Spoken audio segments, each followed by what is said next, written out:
In today's video, I'm going to teach you how to remove a Yahoo email account from your Gmail. Let's dive right in. First, make sure you're logged into your Gmail account. Once you've done that, head over to the main Gmail homepage where you can see your inbox. This is where everything starts.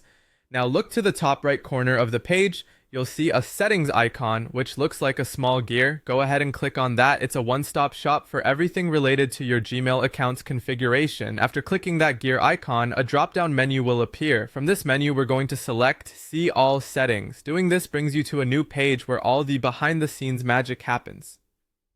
On top of this settings page, you will notice several tabs.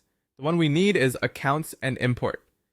Clicking on this tab will open up a variety of options related to the email accounts you have connected to your Gmail. Now that you're on the Accounts and Import page, look for a section labeled Check Mail from Other Accounts. This is the area managing external emails being fetched into your Gmail account. Since we want to remove the Yahoo email from Gmail, locate the Yahoo account you've previously added to your Gmail. Once you've found it, the next step is quite straightforward. You'll see an option to unlink next to your Yahoo email address. Click that to initiate the process of removing the Yahoo account from your Gmail. This will stop Gmail from fetching new emails from Yahoo, but there are still a few more things to consider. After clicking Unlink, pay attention to any on-screen prompts. You may be asked whether you want to keep or delete the emails that have already been copied from your Yahoo account. Choose according to your preference. If you're sure you no longer need those emails in your Gmail, go ahead and choose to delete them.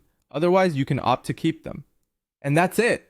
By following these steps, you've successfully removed your Yahoo email from Gmail.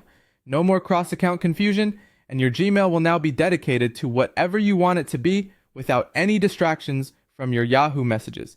Remember, this doesn't delete your Yahoo email account. It merely stops Gmail from synchronizing with it. If you need to access your Yahoo email, you'll still be able to do so by logging in directly through Yahoo's website or app. We hope you found this guide helpful. If you did, make sure to give this video a thumbs up, and don't forget to subscribe for more easy-to-follow tech tutorials. Thanks for watching, and we'll see you in the next video.